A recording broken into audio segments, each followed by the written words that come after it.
Hello there everybody, it is me Leo and welcome back to another Stardew Valley Legacy speed build. So today we're working on the Mayor's Manor. So this is where the character of Mayor Lewis lives, and if it still isn't obvious, he is the local official of Stardew Valley. By the time your character actually moves into the valley, he has been mayor for, I believe, several decades already, and in his own words, nobody really runs against him. So apparently he's done a good job because, people have pretty much voted him as mayor for all of these years. But this is the Mayor's Manor. It is more of like an official house. It is a little bit more luxurious than the other houses. I deliberately chose expensive furniture for this one. It's also a little bit more of a smaller house as well. In terms of size, there's really only 2 rooms inside. In this one, there's actually 3 rooms because I had to work in a bathroom somehow. But yeah, it's where Mayor Lewis lives. Anyway, it's a really nice house. I'm actually really happy with how it came out. It's the only one in this particular neighborhood of Willow Creek in The Sims 4, and I chose to put it here because I thought that this was a little bit more of an upscale neighborhood, so I thought that it would work really well here. I never really found myself visiting this house that often as I was playing Stardew Valley because for the most part I only came here to deliver some stuff that was requested by Mayor Lewis. But other than that, I think most of the time I actually talked to Mayor Lewis was either somewhere outside his house or somewhere in the tavern, which is actually the build that I did previously. So if you guys haven't seen that yet, I highly suggest you check it out. Also, if you guys want to know more about the build, I highly recommend you guys check out the very first video of the series, which is Grandpa's Farm. The playlist is there, so it'll be easier for you guys to find it. Also, if you guys want to search for this, for this series on social media, because I do post about it on Twitter, you can find everything using the hashtag Stardew Valley Legacy. For the builds, if I ever decide to upload the builds individually, you can find them using the hashtag Stardew Valley Legacy Builds, and for the Sims, you can use the hashtag Stardew Valley Legacy Sims. I still haven't made up my mind on whether I want to upload all the builds individually, because pretty much at the end of this whole series in general, and before I start the Let's Play series, I will be uploading an entire world save file anyway, so I don't know if there's much of a point into uploading the different houses. But you guys, please let me know if you have any thoughts, if you have any suggestions. Let me know, because this series is still very much a work in progress and I'd love to hear what you guys have to say about it. But back to this build, I actually really like the way everything came together, because a lot of the items are actually available in The Sims 4. Like, it's very important to me to get the color scheme right, so it wasn't that difficult to actually find items that matched the colors that I was going for.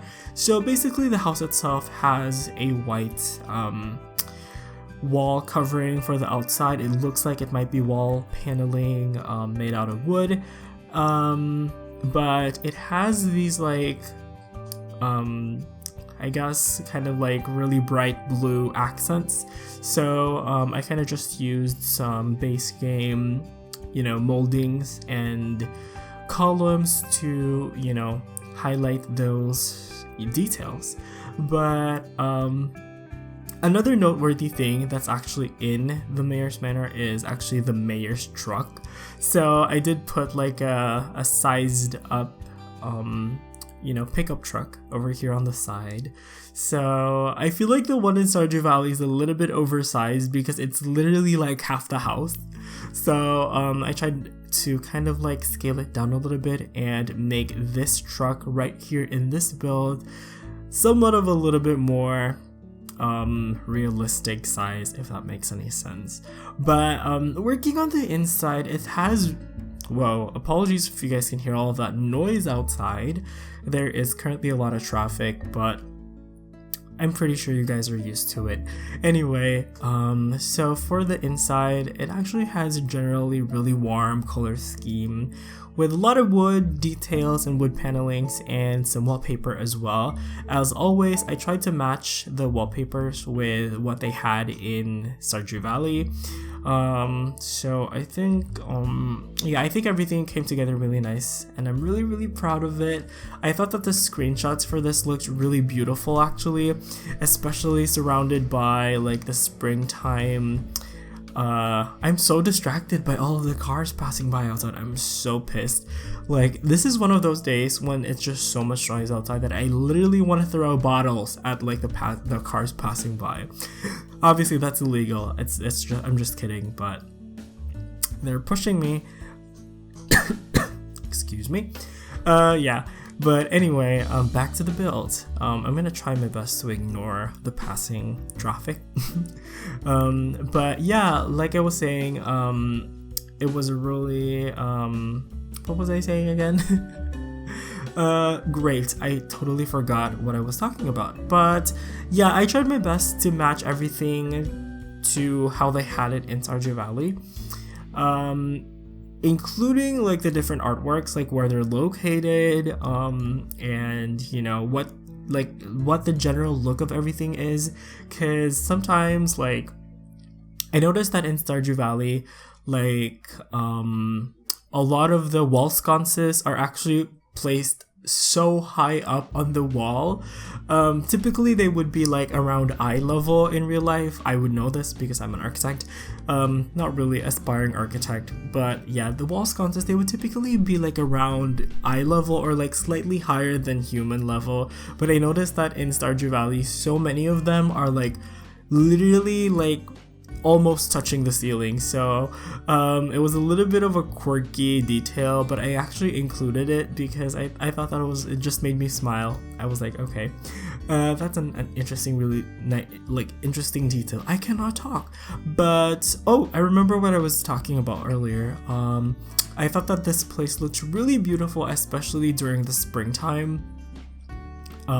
There's a lot of cherry blossom trees all over the place around this area, so I thought that was really beautiful. There's a lot of different colors. I did notice that some of the plants during spring had like this weird brown color, like a lot of the weeds and stuff I noticed, but it's not really that big of a deal. Off camera, I actually changed some of these lights into like chandeliers because I thought, you know what, why not have things that are a little bit more glamorous and a little bit more luxurious. So I actually switch out some of those lights into chandeliers, which you guys will see in the screenshots. But yeah, this is Mayor Lewis's bedroom, and really funny story, but I'm pretty sure most of you guys who are watching this are probably familiar with the scandal of Stardew Valley, because Mayor Lewis is having some sort of like a hush-hush relationship with another character, Marnie, who runs the local ranch. But yeah, it's so funny. There's like a lot of funny stuff involving Mayor Lewis underwear. Ooh, what could that be? But one interesting detail that really speaks to Mayor Lewis' character is actually this wall hanging above his bed. I believe that in Stardew Valley, that's actually supposed to be like a cross, or like their version of a cross. I'm using air quotes because in Stardew Valley they have like this god or deity that they're worshipping called Yoba, and I think that Yoba has like this cross-like symbol that that a lot of the that you can find scattered all over the place. And in Mayor Lewis's bedroom, he has it above his bed, but I thought that a really good detail in place of that would actually be like this, you know, like seal or like shield that's for like the law enforcement courier thing, because, you know, Mayor Lewis, he's technically like the only person of authority in the entire Pelican Town. So, you know, I thought that was a really interesting detail to put above his bed. I thought that it made him look a little bit more dignified and official. So for the bathroom, I actually didn't put a shower. Oh, here I am posting putting in the sconces. I really cannot talk. Why? What is wrong? But yeah, the bathroom is pretty luxurious. It's pretty like Victorian looking. And I imagine this house would probably be maybe like a little bit older, I guess, I don't know. But here I am putting in this nacho cheese colored, you know, terrain paint. One of you guys actually commented about that. And I agree. I don't know why, but for some reason, Eric Barone chose to put yellow colored soil all over Stardew Valley, which I totally have no problems with. You know, Eric can do anything he wants. So yeah, I just put in like this little area right here using the nacho colored soil texture. But we don't really get to see the back of the houses, so I did give myself a little bit of artistic license to work on, you know, the back parts of their houses. But for the front, like, you know, I knew what I was going for. Like, I tried my best to copy like how the terrain looked and where it was and where there was grass and where there was soil and stuff like that. But for the back, I did give myself a little bit of artistic license just to have some sort of variety, because I didn't want to like make empty backyards. This is another detail that's really interesting for Mayor Lewis's house. He has this little planter box in front of his house. I'm actually not sure if the plants change every season, but the only thing I can think of that changes in Mayor Lewis's house is actually like the flag thing that's hanging from one of his roofs. I think you guys will see me put that in just a little bit, but I just put like some nice little plants over here and yeah, some nice little pots and potted plants. Yeah, oh, there we go. There's that little flagpole. I actually switched that out with this one, which the flag actually moves. That flag actually has like some animation, which I actually really liked. I really appreciated that. But yeah, I think that all that's left to do is add a couple of outdoor lighting. And I think I throw in some trees as well, which in hindsight probably wasn't a good idea because I did actually change out a lot of the trees that I put at some point. So, oh yeah, and I also put like this little dining area outside as well. Once again, I tried to make it a little bit more upscale. So I avoided using like that really crappy, well, it's not crappy looking, it's like the really shabby looking, you know, like dining table for the outside. But yeah, I'm putting in some trees. I'm actually gonna replace a lot of these, and I also put like one of these bushes actually on one corner, like on that area where I just put that tree. But yeah, I think that is pretty much it for this build. I have so much to talk about, but I'm gonna save it in another video. So I'm gonna go ahead and wrap it up right here as always. If you guys want to help support the channel, please don't forget to hit that like, favorite, and subscribe button because it really helps out a lot. You all have an awesome day. Enjoy the rest of the video. Thank you so much for watching, and I will see you guys next time. Bye bye.